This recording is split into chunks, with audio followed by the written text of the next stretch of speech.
Ya, hamba-hamba Tuhan itu anak tarife, saudara. Pendeta pasang tarif, ya ampun, masih ada tuh. Saya khawatir apakah ini memang betul-betul terjadi atau ini hanya isu yang beredar. Manggil pembicara sekali tampil, kalau pembicara Jakarta 3-4 juta. Gilbert lebih. Sebelum lanjut, jangan lupa untuk subscribe channel ini. Terima kasih. Selamat datang di Sudut Pandang Kristen. Bak menjilat ludah sendiri, Pendeta Gilbert Lumendong pernah mengatakan di dalam channel YouTube-nya bahwa pendeta yang pasang tarif adalah pendeta norak dan kampungan. Bahkan dia dengan tegas menyatakan bahwa dirinya sebagai seorang pendeta tidak melakukan demikian. Pernyataan demikian malah menjadi bumerang bagi Pendeta Gilbert Lumendong, sebab banyak orang yang meragukan, bahkan di kolom komentar mempertanyakan, benarkah Pendeta Gilbert Lumendong tidak pasang tarif pada saat diundang untuk menjadi pembicara atau pengkhotbah. Akhirnya, ada seorang pendeta terbilang cukup sukses di dalam pelayanannya, yang melayani di sebuah gereja yang lagi tren saat ini, yang memaparkan fakta bahwa ada hamba-hamba Tuhan yang memasang tarif pada saat diundang untuk berkhotbah, khususnya menyebut secara spesifik wilayah Jakarta, dan membantah pernyataan dari Pendeta Gilbert Lumendong yang tidak pasang tarif ketika ia diundang khotbah.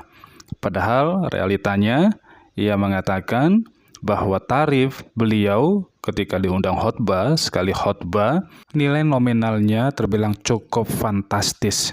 Mari simak pernyataan selengkapnya di akhir video.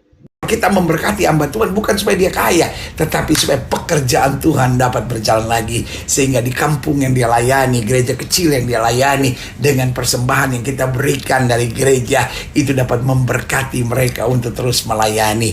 Karena ingat, pelayanan bukan soal uang, tapi yang pertama pelayanan soal membalas cinta Tuhan. Yang kedua pelayanan soal jiwa-jiwa. Dan yang ketiga pelayanan soal bersyukur kepada Tuhan bahwa Tuhan sudah melakukan hal-hal yang baik buat kita. Dan yang keempat soal pelayanan adalah soal mengarahkan jiwa, mengarahkan jemaat Tuhan, mengarahkan orang-orang percaya untuk hidup dalam kesucian, hidup dalam kebenaran, hidup dalam takut akan Tuhan. Jadi kesimpulan saya buat saudara-saudara yang melayani, ingat, kita melayani bukan untuk cari hidup, kita melayani bukan untuk cari makan, kita melayani bukan untuk hitung-hitungan bisnis, kita melayani karena Tuhan itu baik. Kalaupun kita tidak mendapat apa-apa dalam pelayanan, tetap layani Tuhan. Dan saudara yang kasih dalam Tuhan, kalau ini tidak memberikan apa-apa, saya punya pengalaman berkali-kali dari saya. Karena ingat, saudara yang kasih dalam Tuhan, saya melayani Tuhan dari tahun 1984, belum ada orang yang kenal saya, saudara-saudara. Dan saya baru masuk RCTI waktu itu tahun 91. Jadi 7 tahun pertama dalam pelayanan saya, nggak ada orang yang kenal, saudara-saudara. Saya pelayanan dari kampung ke kampung, dari persekutuan kecil ke persekutuan kecil, dari pelayanan-pelayanan di bawah kolong jembatan dan lain-lain, semua saya layani. Sampai sekolah-sekolah SMA, sekolah-sekolah SMP, saudara-saudara saya datangi, saya layani. Dan saudara yang kasih dalam Tuhan, ada kalanya saya melayani tidak dapat apa-apa, sampai apapun terjadi, tapi saudara yang kasih dalam Tuhan, selalu ada berkat Tuhan. Saya tahu apa artinya saya harus bergumul untuk bayar uang, transport kendaraan untuk menuju pelayanan.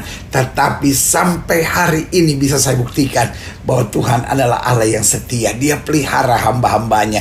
Jadi saudara yang kasih dalam Tuhan, kalau mau melayani, tanya sama motivasi diri saudara sendiri. Sudahkah saya melayani dengan tulus? Sudahkah saya melayani untuk Tuhan? Sudahkah saya melayani karena kasih? Sudahkah saya melayani untuk jiwa-jiwa? Sudahkah saya melayani dengan niat yang tulus?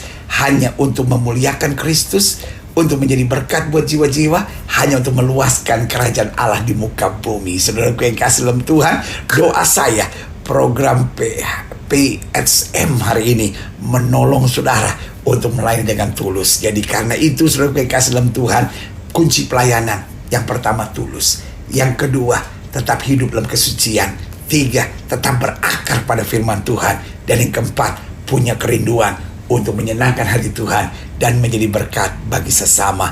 Karena itu saya tidak mau menghakimi siapapun yang pasang tarif dalam pelayanan. Itu urusan mereka dengan Tuhan. Tetapi kalau saya boleh memberi masukan buat saudara, mari layani Tuhan. Gak usah terpikir soal uang, karena akhirnya kita akan menjadi hamba uang. Bukankah kita hamba Tuhan?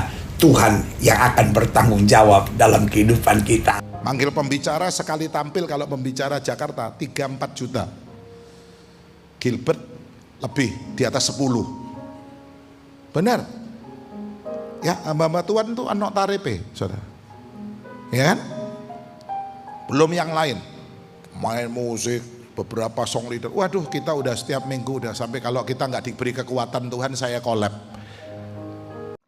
Jadi tanggapan pendeta Gilbert Lumendong tentang pendeta yang pasang tarif, dia mengatakan bahwa mereka adalah pendeta yang norak dan kampungan, dan dia juga memberikan beberapa nasihat supaya tidak menjadi hamba uang dan fokus kepada pelayanan pemberitaan Injil dan menjaga diri agar hidup tetap sesuai dengan jalan yang ditetapkan oleh Tuhan. Dia juga menyatakan dengan tegas bahwa dia tidak melakukan demikian. Namun faktanya, pendeta Gilbert juga memasang tarif ketika dia diundang untuk berkhotbah. Jadi hal ini bukan hanya sebatas isu, tetapi merupakan fakta, dan hal itu disampaikan oleh seorang gembala sidang atau pendeta yang tentunya punya pengalaman sendiri bahwa di gerejanya pernah mengundang beliau. Jadi bagaimana seharusnya kita menanggapi tentang hal ini? Sebagaimana di dalam Alkitab, paling banyak memberikan contoh atau teladan adalah Paulus, supaya dapat memberitakan Injil dengan maksud yang murni, tidak berniat untuk memalsukan firman Tuhan, dan lain sebagainya. Teladan yang lain yang disampaikan oleh Paulus, prinsipnya adalah dia belajar untuk tidak memberatkan jemaat-jemaat atau orang-orang yang dia layani ketika dia bertemu dengan mereka. Hal ini juga disampaikan secara khusus dalam Filipi pasal yang keempat.